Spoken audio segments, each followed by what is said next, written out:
integration it will be norm alpha dashed, sorry, norm alpha dashed t dt. Okay.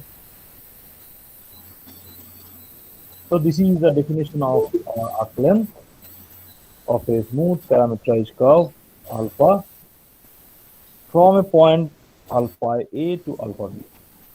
Okay. Okay. So it should be noted that uh, the the arc length, the magnitude of the arc length, that will be invariant under changes of parameter, right? And then that is if you take two smooth parameterized curve,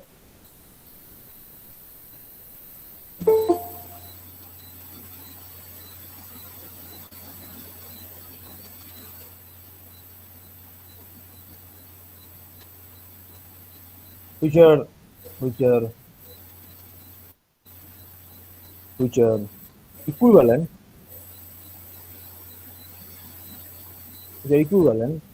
that means that is you can give a change of parameter phi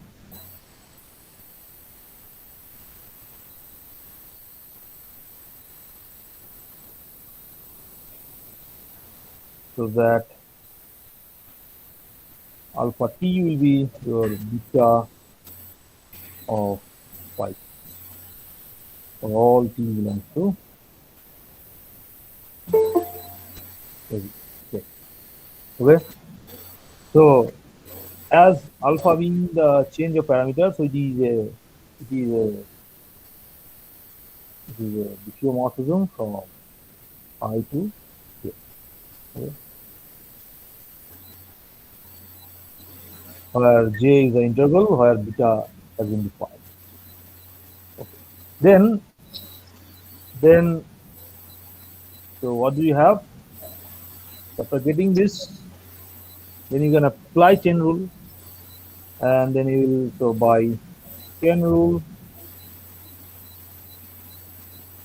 you can say that alpha dash t will be beta dash of phi of t phi dash, right? Then applying this, you'll get by taking integration from t1 to t2 norm of alpha dash t dt.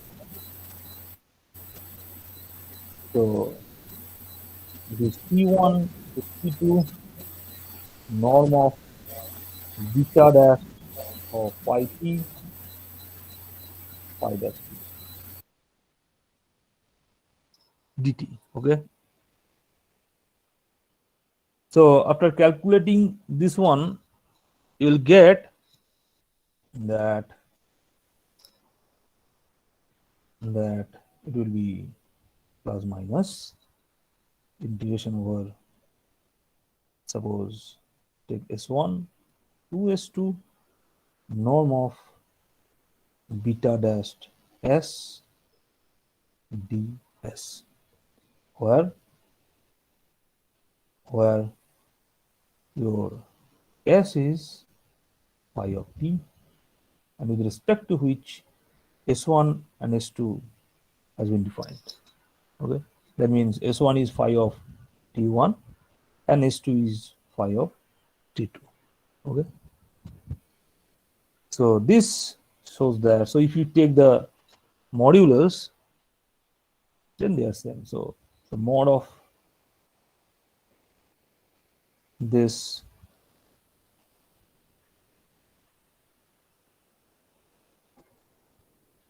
equals to mod of the arc length of beta from s1 to s2. Okay. Okay. So alpha and beta, they differ by a change of orientation. Okay. Secondly,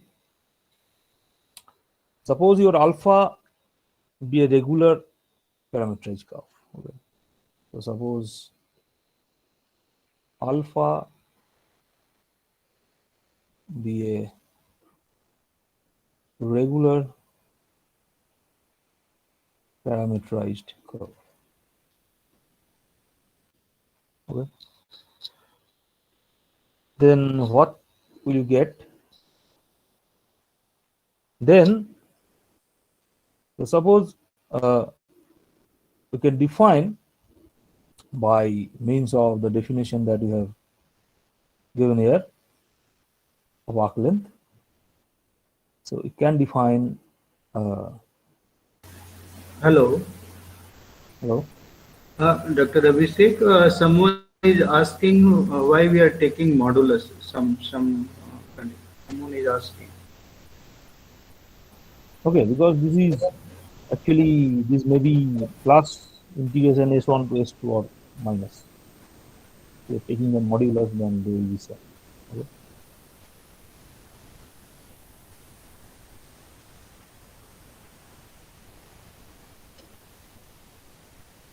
Because if you start from some t0, then you can have, so your arc length. Suppose we are denoting arc length by s, then your s of t will be t naught to t norm of this one, right? Okay, but t lies in the interval. So it depends on where t lies. Maybe t is less than t naught or t is greater than t naught, right?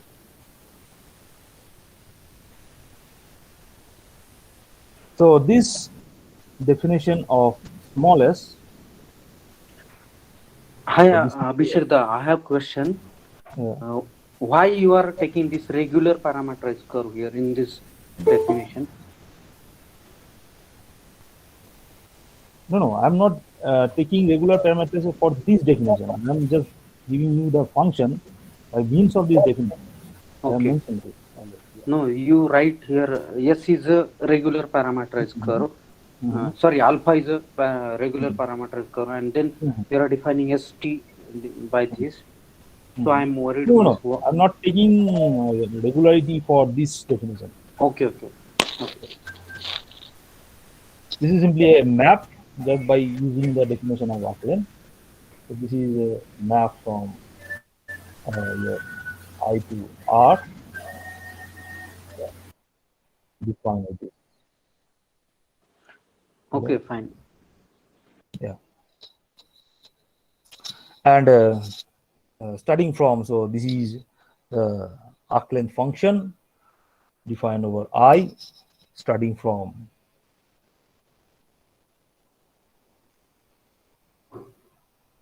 alpha t naught. Okay. Okay. So uh, then we can say that uh, then small s. So you can check. So you see that this small s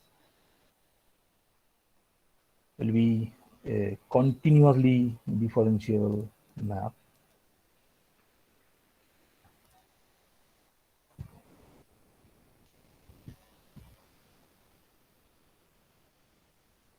over I.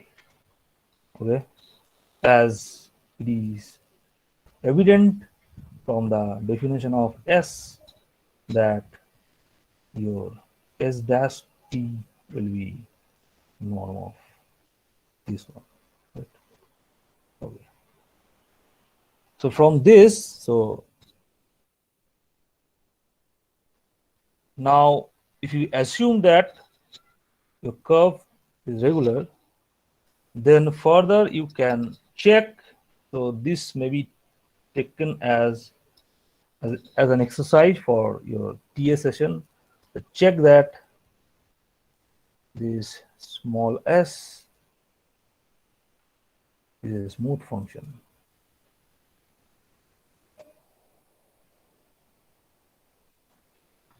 Okay.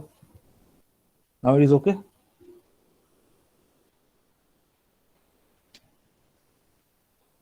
Okay. So this has been left as an exercise.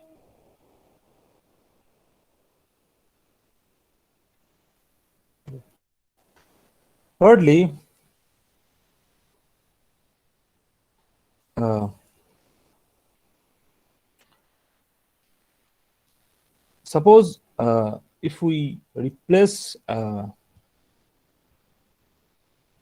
t, so replacing the given parameter t by the smallest that has been defined above, that is the arc length,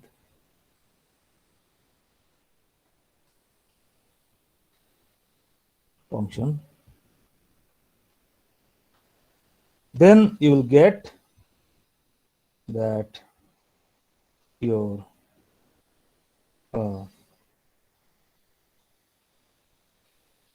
s dash of t must be 1, right? That is norm of this is 1, which says that this implies alpha is going to be unit speed.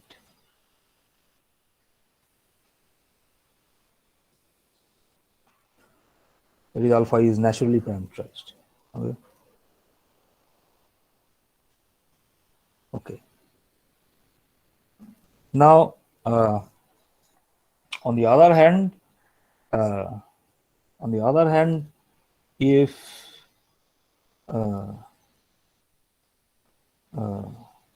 just if you want to recall that if you just take a translation, the translation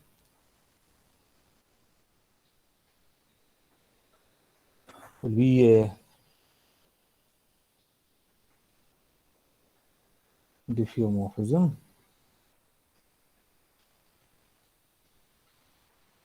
and through which, with respect to this, one may assume that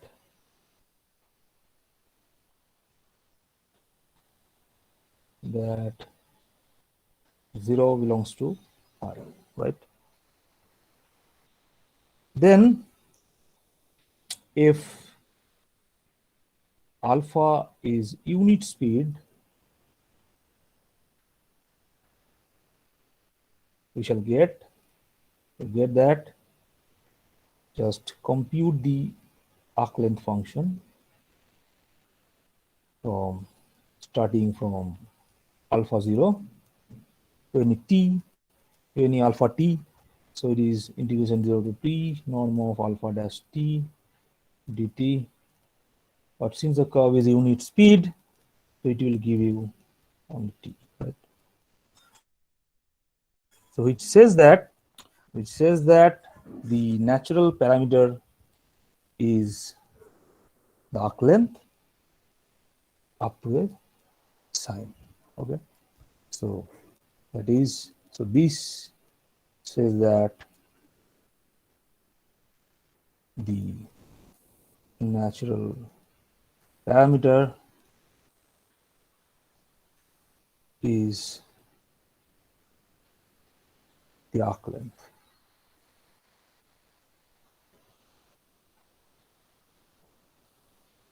up to a sign. Okay.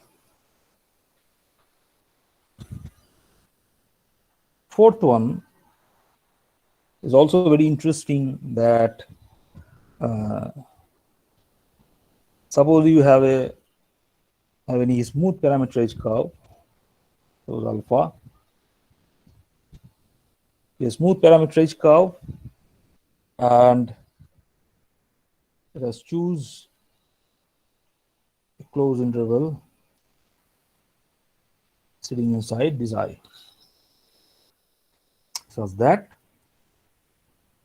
suppose your alpha A will be denoted by P and alpha B is Q. Okay. Then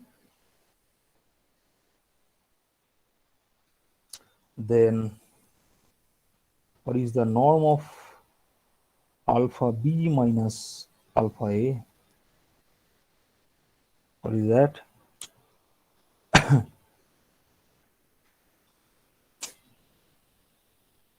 You can rewrite this norm as by taking dot product, right? So I'm taking it here and just putting the norm here. Yeah. Okay. So that means this is your so this is Q minus P dot Q minus P by norm of Q minus P. Okay. Okay. So therefore, so this, so what is that?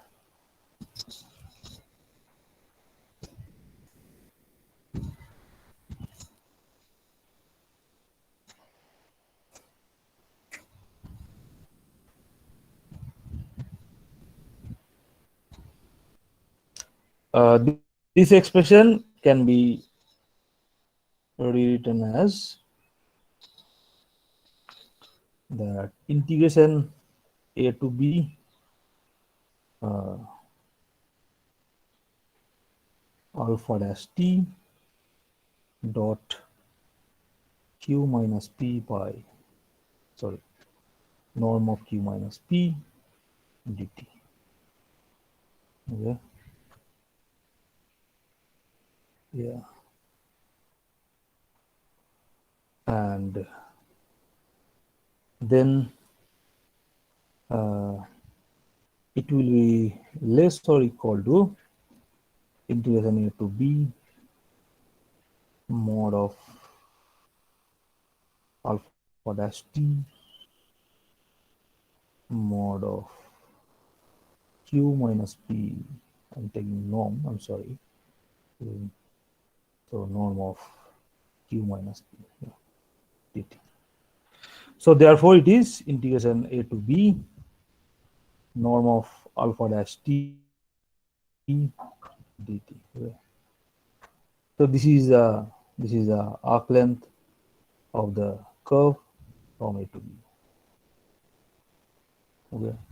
So what does it say? So this says that the distance between 2 points in R3 will be the shortest through a straight line. Okay. So this reveals the fact that the distance between 2 points in R3 will be shortest through a straight line. Okay. So this fact is a very interesting because that we are expecting it should be, right? That it should be the shortest distance to a straight line. Okay. Now let us recall that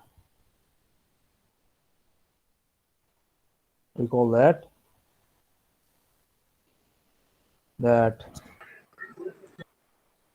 that uh, reparameterization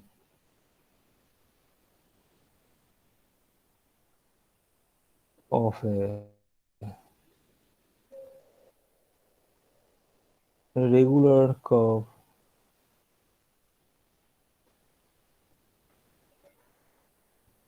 must be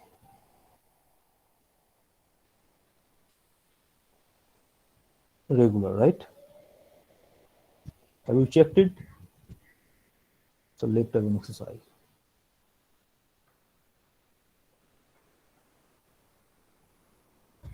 Okay. But now, if you were given a regular parameterized curve, then interestingly, you can find out the natural parameter. Okay, so there is a naturally parameterized curve which will be equivalent to that regular parameterized curve. So that is the theorem we are seeking, that for any regular parameterized curve, you can, so there exists a naturally parameterized curve which is equivalent to it. Okay,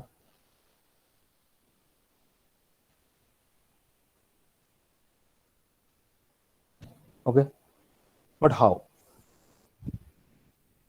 We have a clue that we have already defined, uh, and we have seen that if your curve is regular, suppose alpha be regular, and you just take one point, any arbitrary point, so let t naught belongs to I, then you can consider the arc length function small s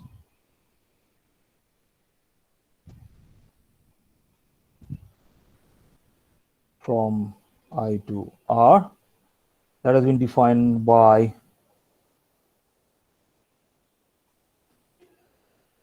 norm of, okay. Now this function is smooth, right?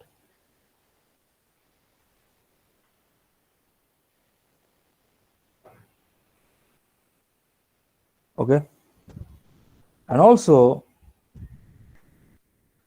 this is strictly increasing.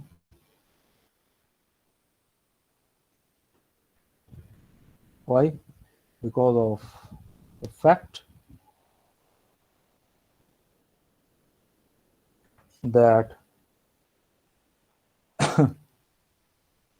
that is dashed t is norm of alpha dash t, and since the curve is regular, so it is strictly greater than 0, right? So this makes it strictly increasing. Okay, and therefore, so then from these properties of S, you can say that then your S of the trace of this function, so suppose we denote it by J, so it is an open interval. Okay. So this, that is S from I to J, will be a diffeomorphism.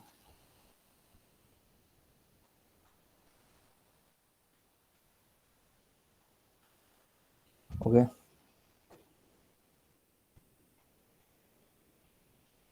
And not only that, also if you consider the inverse of this, is also smooth.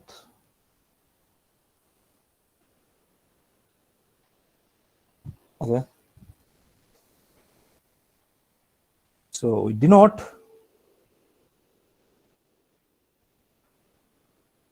S inverse as phi.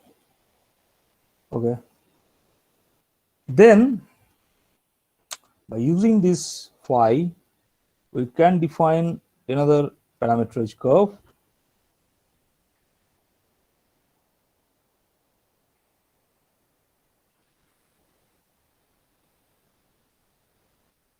Suppose we denote it by alpha bar from J to R cube, R3, defined over J, defined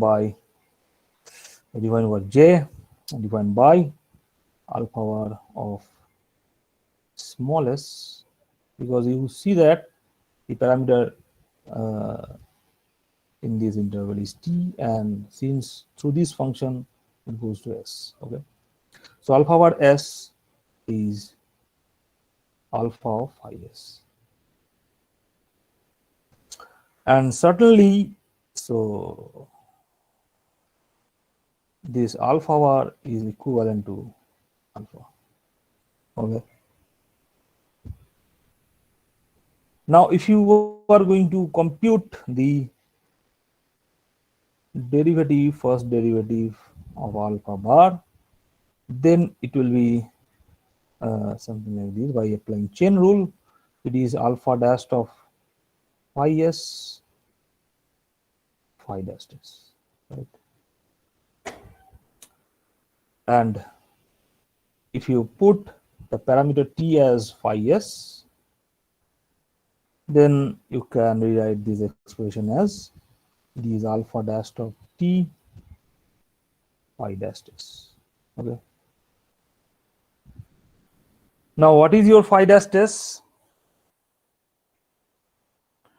Now, if you look at the map S and consider the first derivative, then it is actually phi inverse dashed t, and then it is familiar to all of you. This is actually so 1 by phi dashed of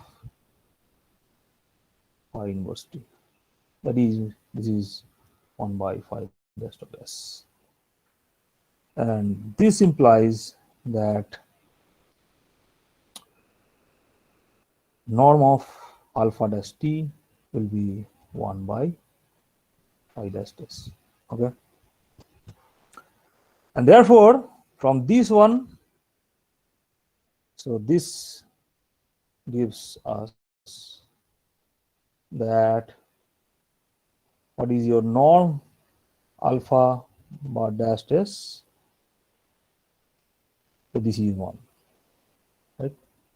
So therefore, so this says that alpha bar is, so this implies alpha bar is naturally parameterized unit speed, right?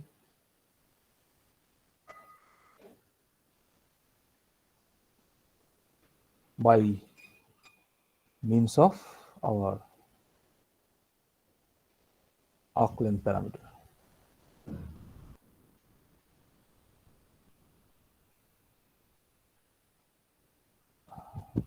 Okay. And already we have shown that this alpha bar is equivalent to alpha. So therefore, if a regular curve is given, then regular parameterized curve is given, then you can find out a naturally parameterized curve which will be equivalent to it. Okay.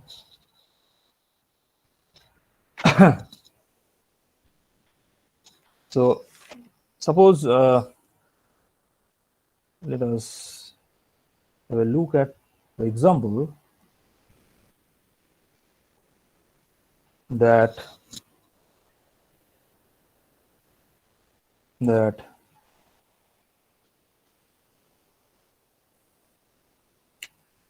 us define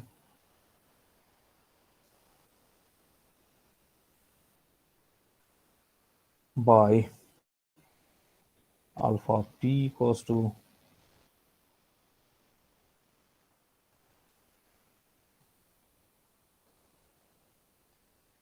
okay.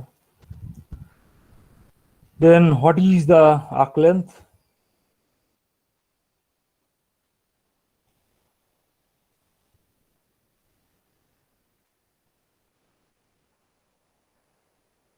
Which starts from alpha 0, which is actually, so what is alpha 0? This is 1 0, right? Yeah. So what is the arc length?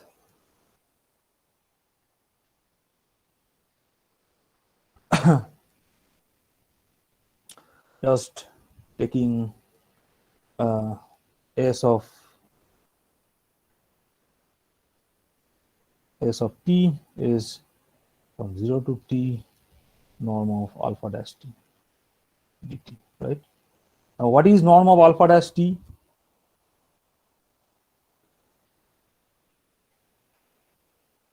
Can anyone say?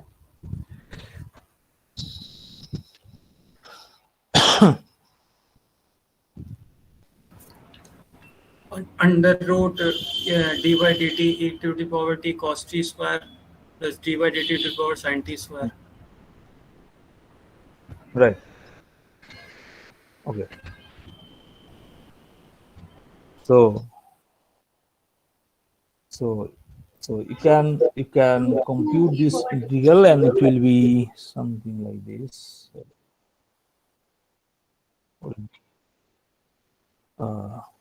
Think root over 2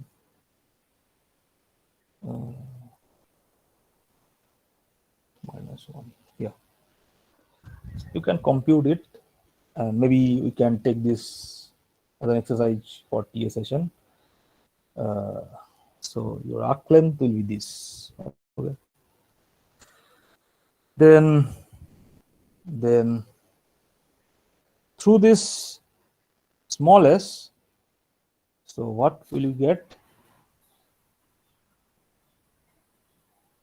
Can you express this alpha? Can you get the naturally parameterized curve through this s, through the expression of this s?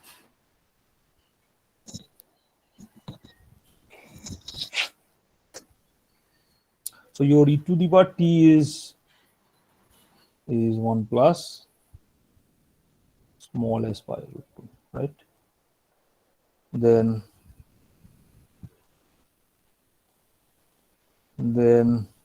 your t will be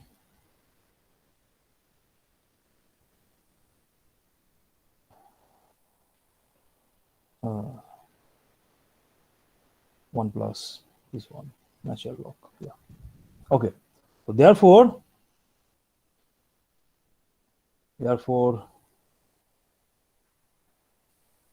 you can replace this t, this expression here, and you will get the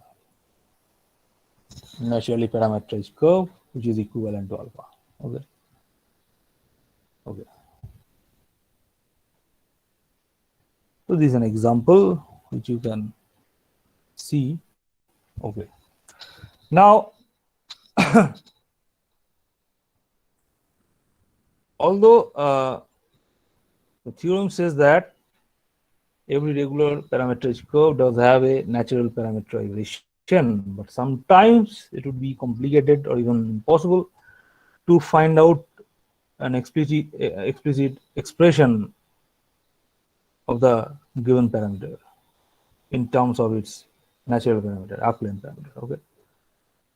If you see the example, that is, suppose you take your alpha t is equal to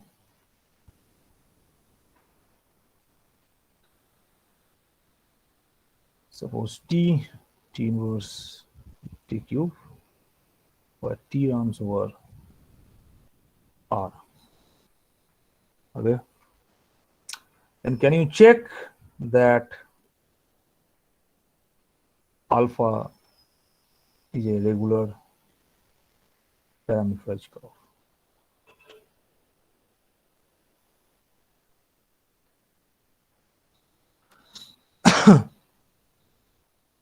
And the arc length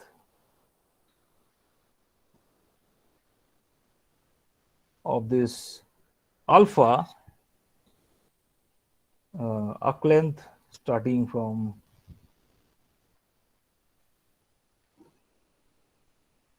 alpha 0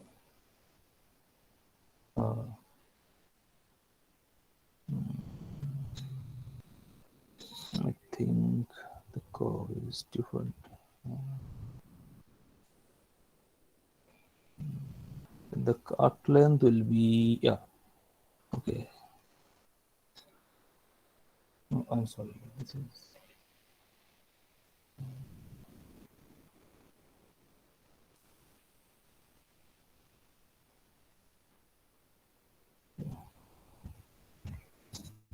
so your alpha 0 is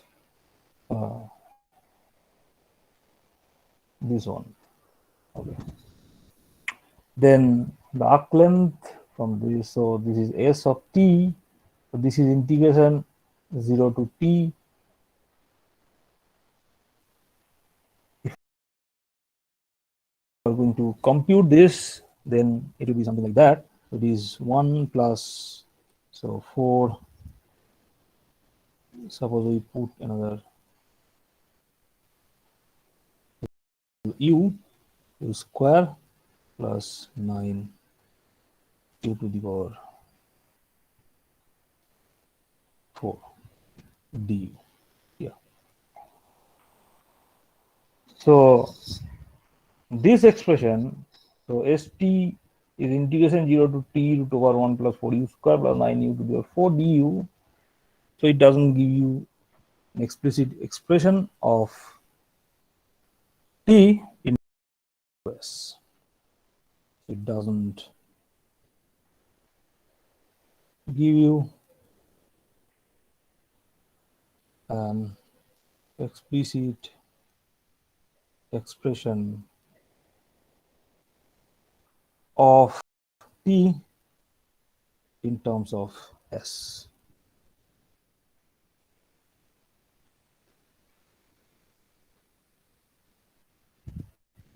Okay. So this indicates that the use of natural parameterization for a regular parameterized curve will be of great importance in our theoretical discussions, right? Okay. Now, okay. Now suppose that alpha b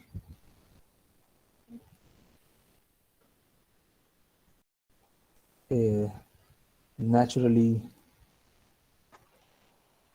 parameterized curve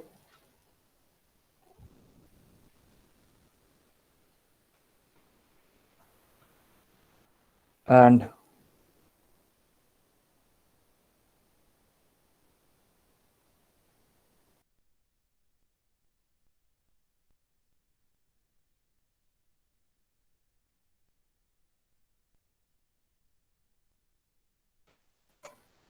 property of alpha, you can check that.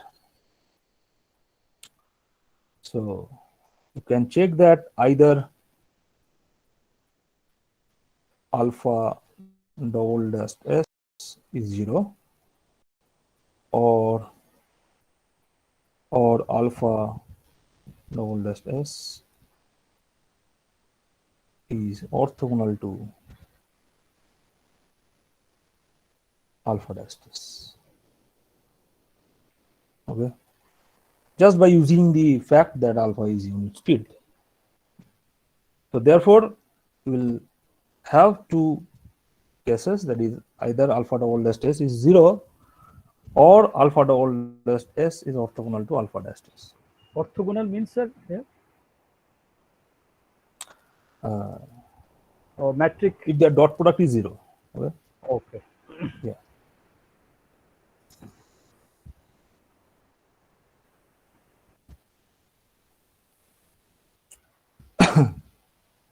Now, so okay,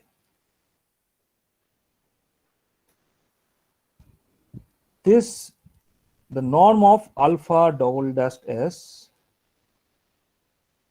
So what does it say?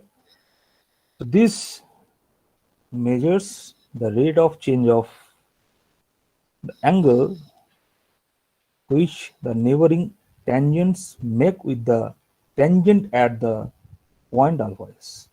That is, it measures the rate of change of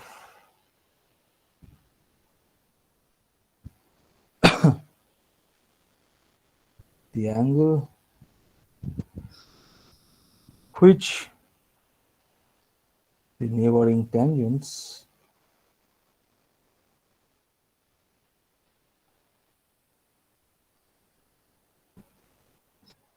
make with the tangent at the point alpha s.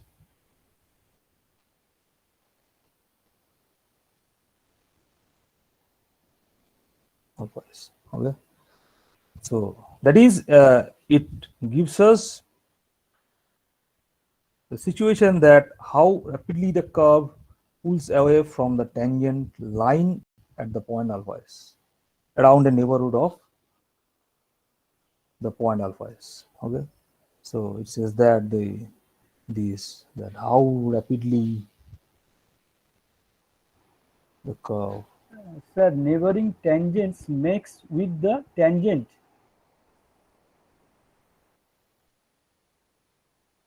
yeah, at the point alpha s. Rapidly the curve pulls away from the tangent line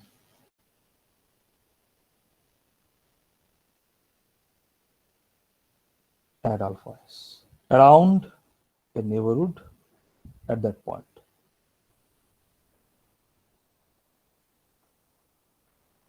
And this leads to the following definition that so this norm will give you an interesting geometrical object of the curve.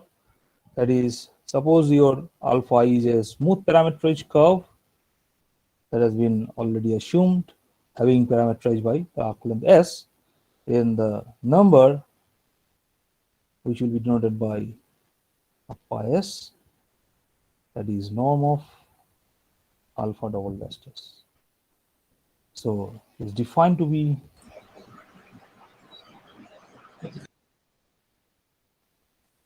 the curvature of the smooth parameterized curve alpha at alpha s. Okay.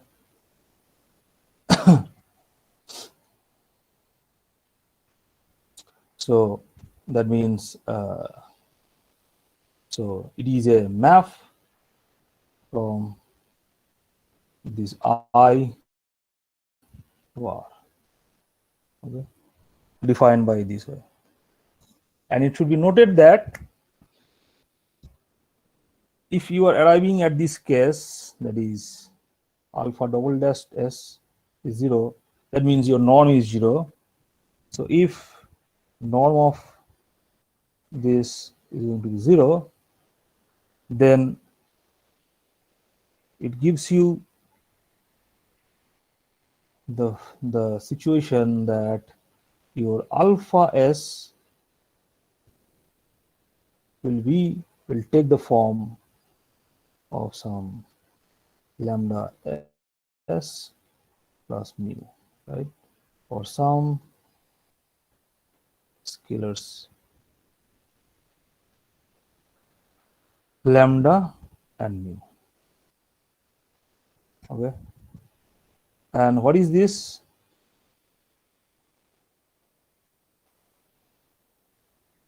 So the curve turns out to be a straight line. Right line. Okay. On the other hand,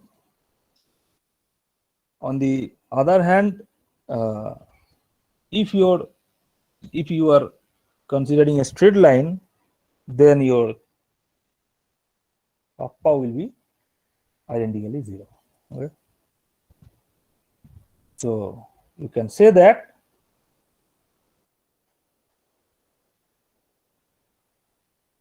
k will be identically 0 if and only if the parameterized curve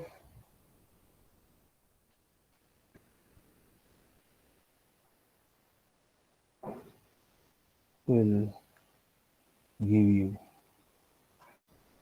a straight line. Okay.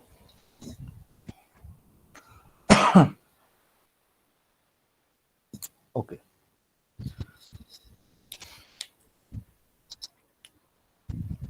Okay.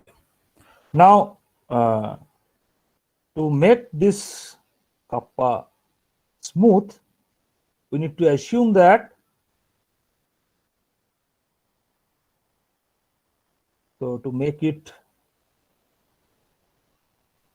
a smooth function, we need to assume that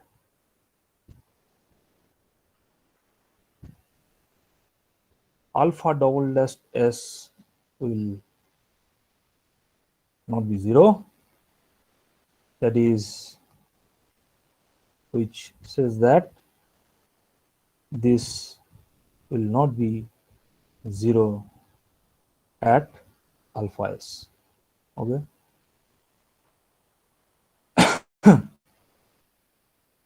And at these points where this condition has been satisfied by alpha, we can define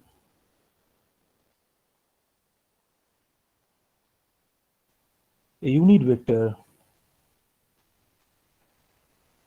denoted by eta s, defined as alpha double dash s by norm of this. That is, your alpha double dash s is actually kappa s eta s. Okay. So eta s is a unit vector along the alpha double dash s. Okay. Moreover, as we have seen earlier, that alpha double dash s is orthogonal to alpha dash s, right? So this says that actually your eta s is orthogonal to alpha dash s. And this eta so is defined as the normal vector,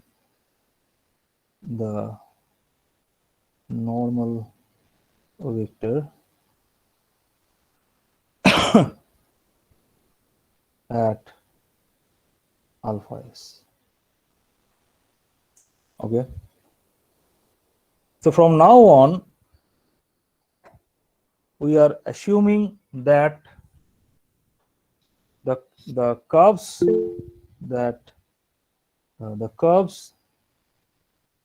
any questions?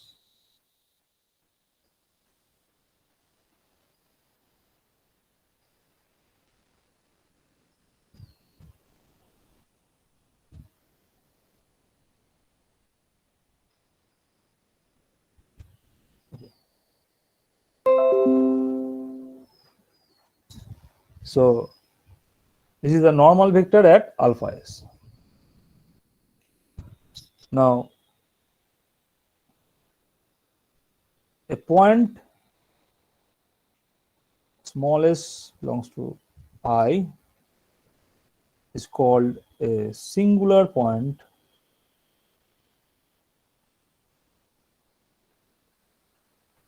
of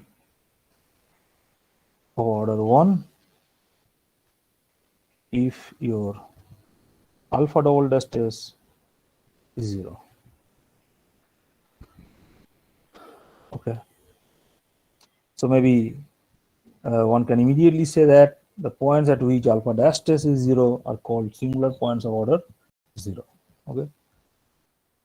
But we need to confine ourselves to those curves that are naturally parameterized by the arc length s without having singular points of order 1. So from now on,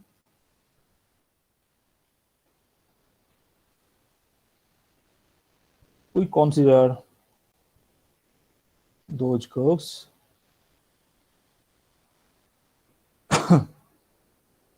that are naturally parameterized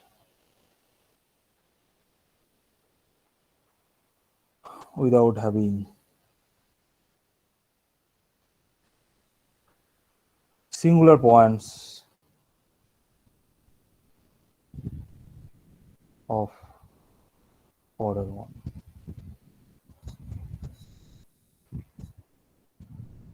Okay. Denote the vector alpha dash s by ts. So this is for all s belongs to I. So this is called the, as we have already considered alpha is unit speed because it is naturally parameterized. So it is defined to be the unit tangent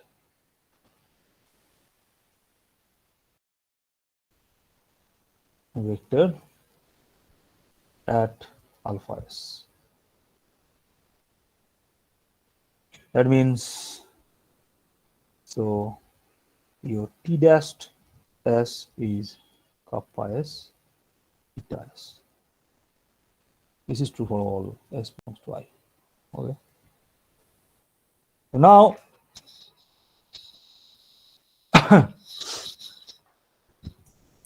now we can construct a plane determined by the unit tangent vector and normal vector ts and eta s, which is named as the osculating plane at alpha s. Okay, so the plane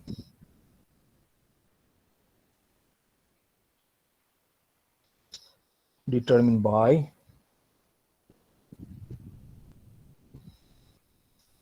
the unit tangent and unit tangent vector and normal vector, that is t and eta, is called the osculating plane. The osculating plane determined by this t and eta at the point alpha s. Okay, that is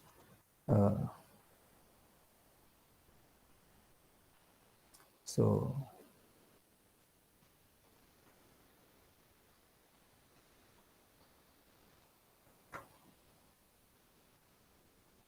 the plane determined by this two vector.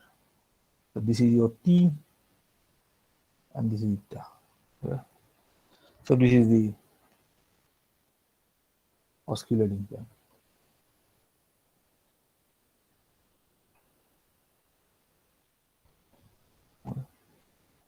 Okay.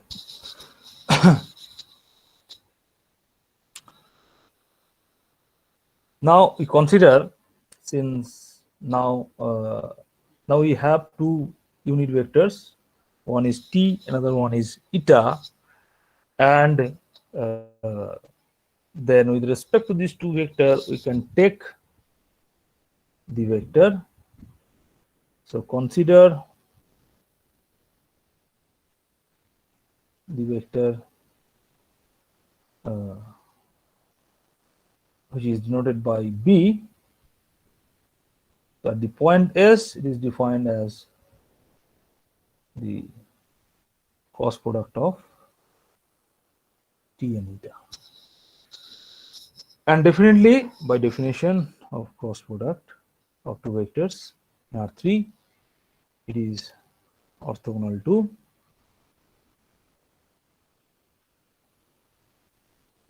the osculating plane.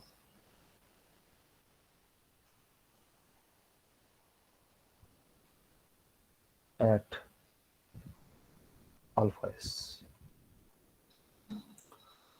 Okay, and this vector will be termed as, this is called the binomial vector at alpha s. Okay, so since this is orthogonal to the osculating plane, so obviously this is orthogonal to T and eta both at the point alpha s. Okay, and also it is a unit vector, so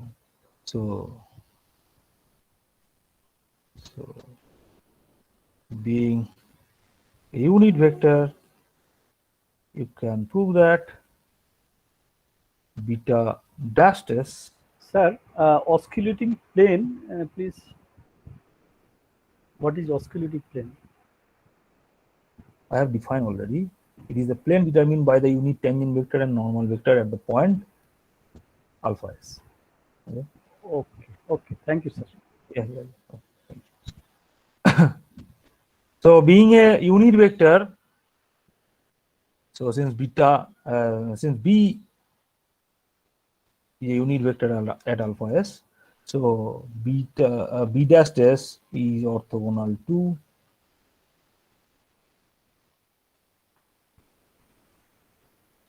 ds, and therefore again you can consider the norm of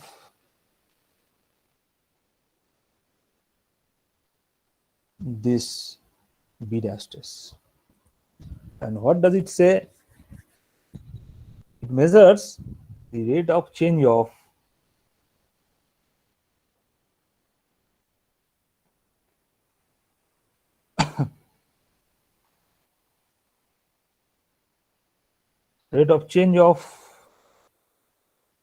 neighboring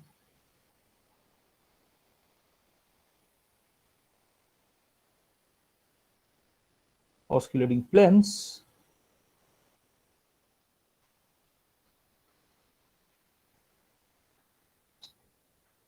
with the osculating plane that has been defined at alpha s.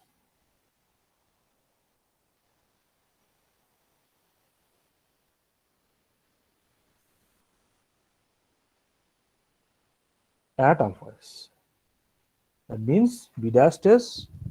So this will measure how rapidly the curve pulls away from the osculating plane at alpha s around the neighborhood of that point.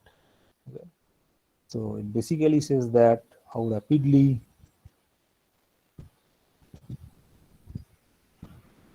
the curve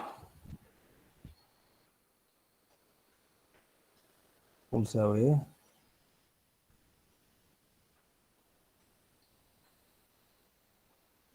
from the osculating plane at alpha s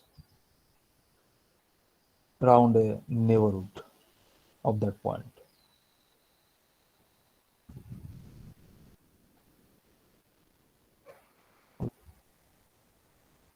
And now, keeping in mind this,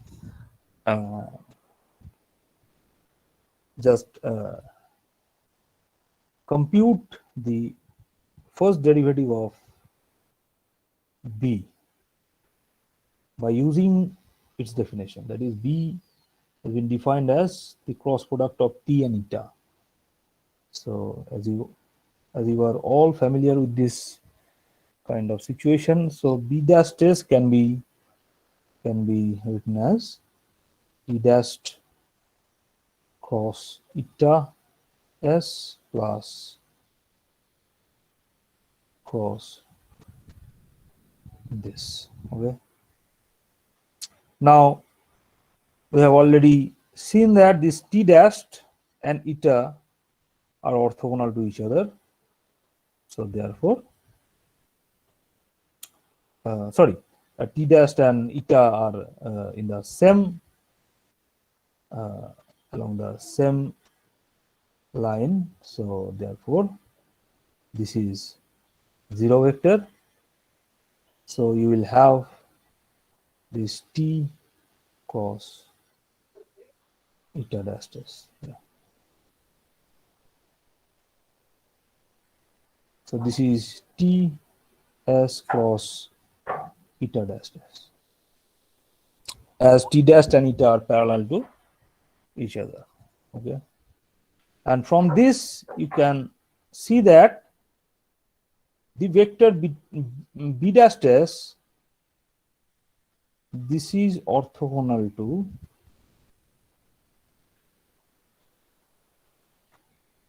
the tangent vector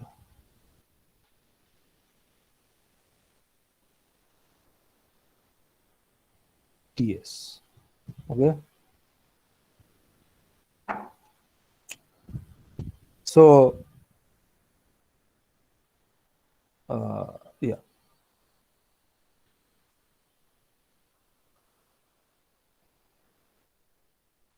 okay, so from here you see that B dash test is orthogonal to BS, and B dash S is also orthogonal to the tangent vector TS, and this reveals the fact that, so therefore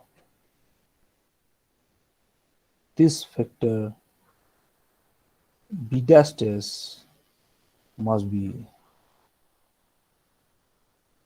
parallel to eta S. Okay, and since it is parallel to eta S, so we can represent this B dash S as, so we can represent it by the following expression, that is V dash S can be written as, so we are taking a negative sign here, tau S eta S, but why we are taking this sign, this will be revealed later. Okay, so this has some natural criteria. Okay, so B dash test is equal to this for some function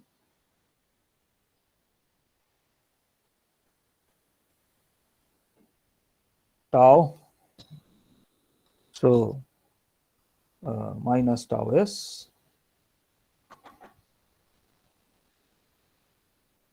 at alpha S. Okay, that is this so this tau is a map from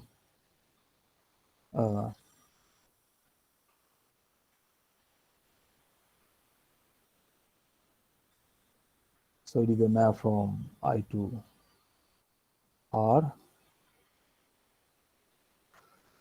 and it is defined to be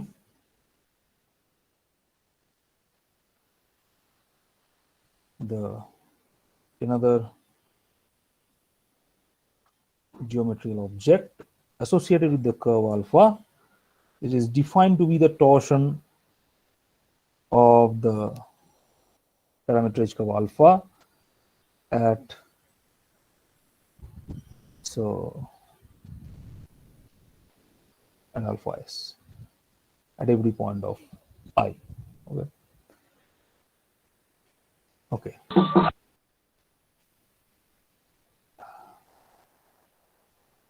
Now look at the situation. Suppose so if at alpha s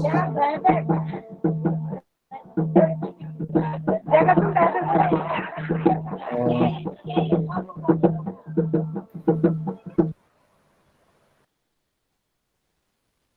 so if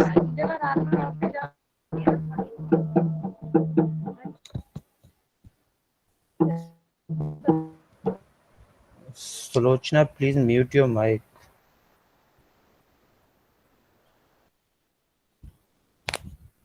okay, so if tau s equals to 0 at alpha s, suppose it is true for all s belongs to I, then what you will get, then you see that your b dash s must be 0 vector, and from this one your b will be a constant vector, suppose b naught, constant vector. Okay, and since bs is a constant vector, now if you move to compute this dot product, the first derivative of this dot product, that is alpha s dot b naught dashed, then what will you get? Then it will be alpha dash s dot b naught, right? Since it is a constant vector, so its derivative must be 0. So therefore, it is alpha dash s dot, so b naught is bs. Okay. Now what is alpha dash s? It is a tangent vector, unit tangent. It is t dot b. Now since t and b are orthogonal, so therefore this turns out to be 0. Okay, and hence this says that this alpha s dot b naught is again a constant.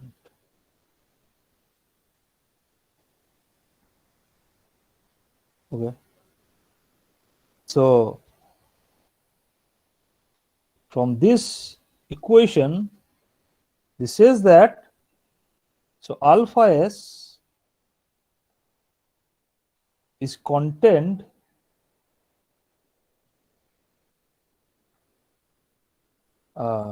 alpha s is contained in the plane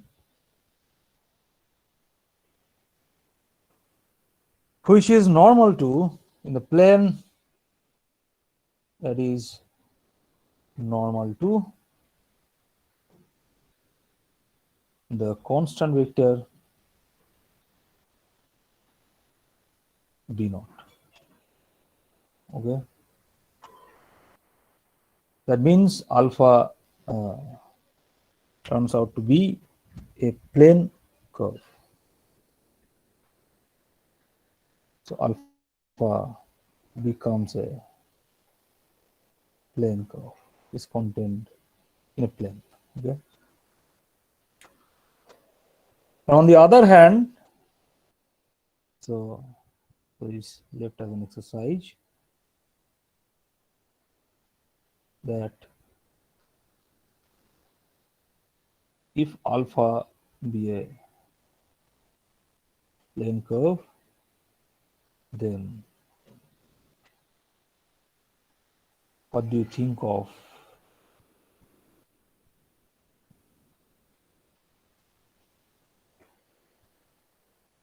tau? Okay. Okay.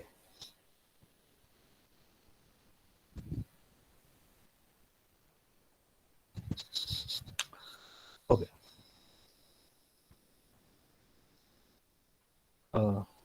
Yeah. Now let us make some notes that so in contrast to the curvature, the torsion may be positive or negative, right? So the torsion, so tau may be positive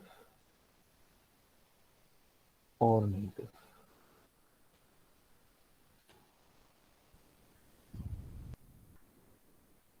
Number two,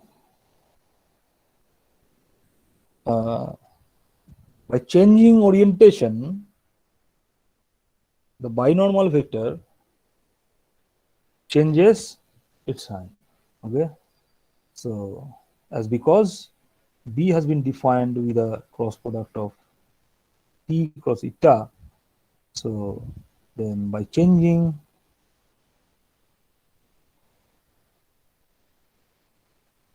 orientation, the binormal vector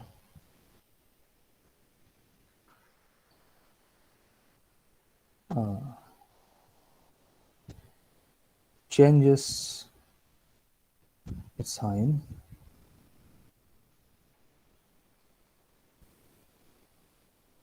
Okay, and which implies that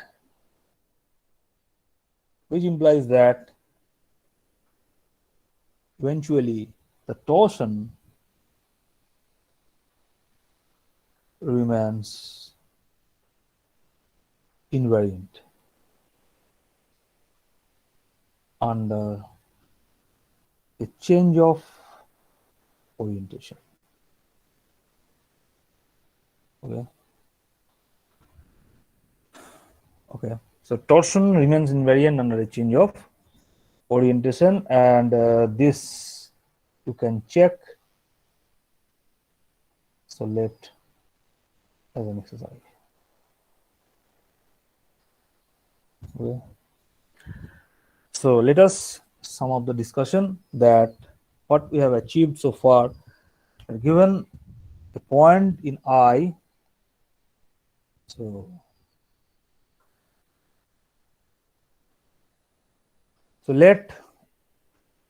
for a small s belongs to I, we have obtained three orthonormal vectors Ts, Etas, and Bs, which built up so we obtained T, Eta, and B, right? So this is called the finite trihedron at the point alpha s. And interestingly, so they will form a basis of R3. So form a basis of R3. Okay. Now we have already computed the first derivative of the tangent vector T dash, which is kappa is eta s, and also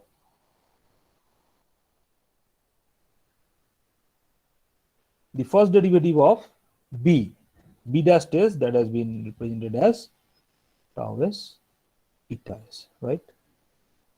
So what is left is to compute the first derivative of the normal vector. Okay, and these two equations, so this T dash s and B dash s, so these two vectors, they have been represented by means of the basis TNB. Okay, and these yields two geometrical quantities. One is your K, curvature, another one is torsion associated with the smooth parameterized curve, which is naturally parameterized, alpha. Okay, and these two geometrical quantities will give us much information regarding the behavior of alpha around the neighborhood of alpha s. So let us try to compute the first derivative of the normal vector. Okay. So this, so recall that you can represent this eta s by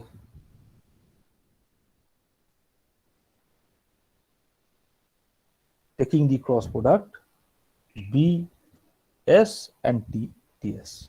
Sorry. Okay. Then by differentiating this equation, you will get eta dash s will be b dash s cross ts plus bs cross t dash s. Okay. Okay. So now, what is b dash s? It is minus tau eta, right? So this is minus tau s eta s cross s plus, now what is t dash s? It is kappa s eta s. So therefore it is kappa s bs cross eta s. Okay, then what will you get? So then this one, so what is eta cross t?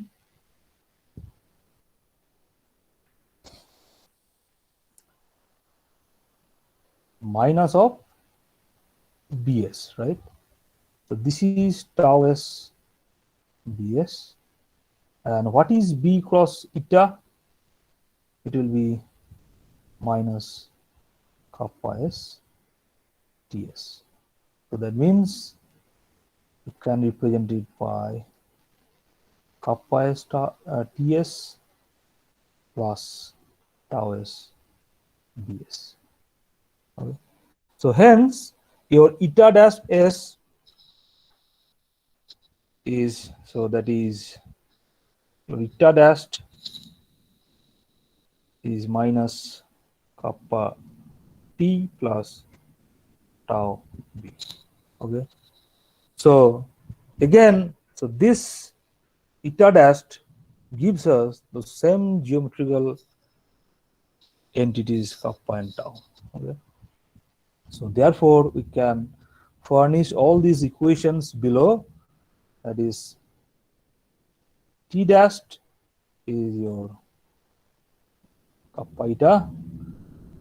So that means you can represent it by, in terms of the linear combination of t eta and b, it is 0 t kappa eta 0 b, and your eta dash is minus kappa t plus tau b. That means it is minus kappa t plus 0 eta plus tau b, and your b dash is minus tau eta. That means it is 0 t minus tau eta plus 0 b. Okay, so from these three equations, so these are called, known as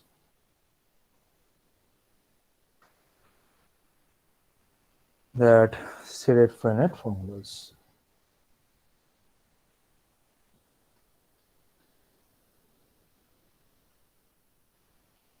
Okay, and from these three equations you are getting a matrix. So this will associate a matrix which will be denoted by T, capital T, with respect to the Frenet triadron T and B. So this is 0 kappa 0 minus kappa 0 tau 0 minus tau 0. Okay. This is a skew symmetric matrix, and this is called the Frenet matrix. Okay. Okay. So as a whole, one may think of a parameterized curve in R3 as being obtained from a straight line by bending, which will be given by curvature, and by twisting. Okay. So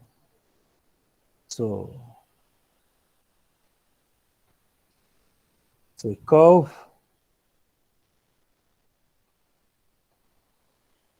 in R3 thought of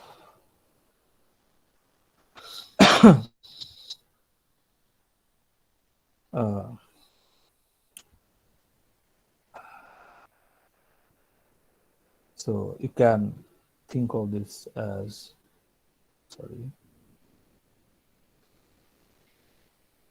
maybe obtained by bending and twisting a straight line. Okay. Yeah.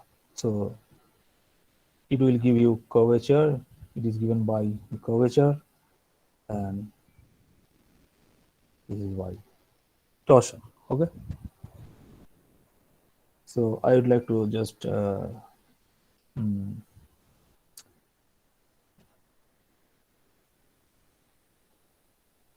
want okay, check that is an exercise. Check that K and tau both are smooth. I have already mentioned that kappa is smooth. So kappa and tau both are smooth functions on a given I, interval I. Okay. Okay. So with this one, I would like to finish.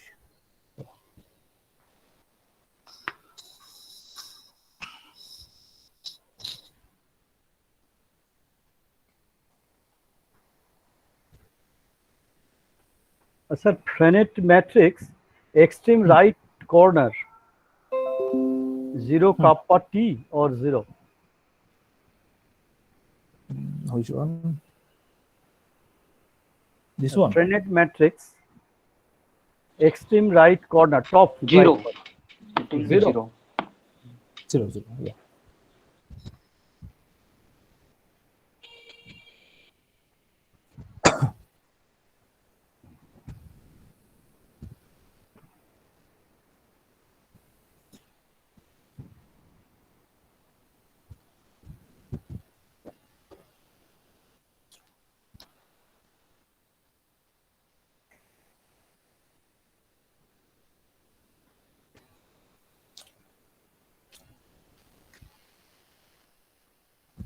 Yeah, there are several questions. I think we can take these questions for the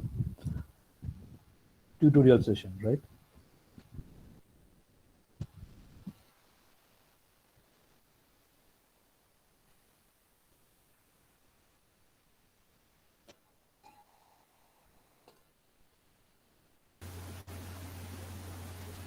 Hello. Hello. Dr. Abhishek, have you finished your lecture? Yes, yes, yes. I have finished it. Yes. Okay, so surely we will take all the questions in the tutorial session. So this concludes this first session today. So next we will meet for the second lecture by Dr. Bikram. And please join well on time. That lecture is scheduled from 2 p.m. So at least 10 to 15 minutes before you should join. So thank you all for joining this session. So next we will meet in second lecture. Thanks. Okay, thank you, Dr. Abhishek. Thanks. Okay, thanks for listening. Okay.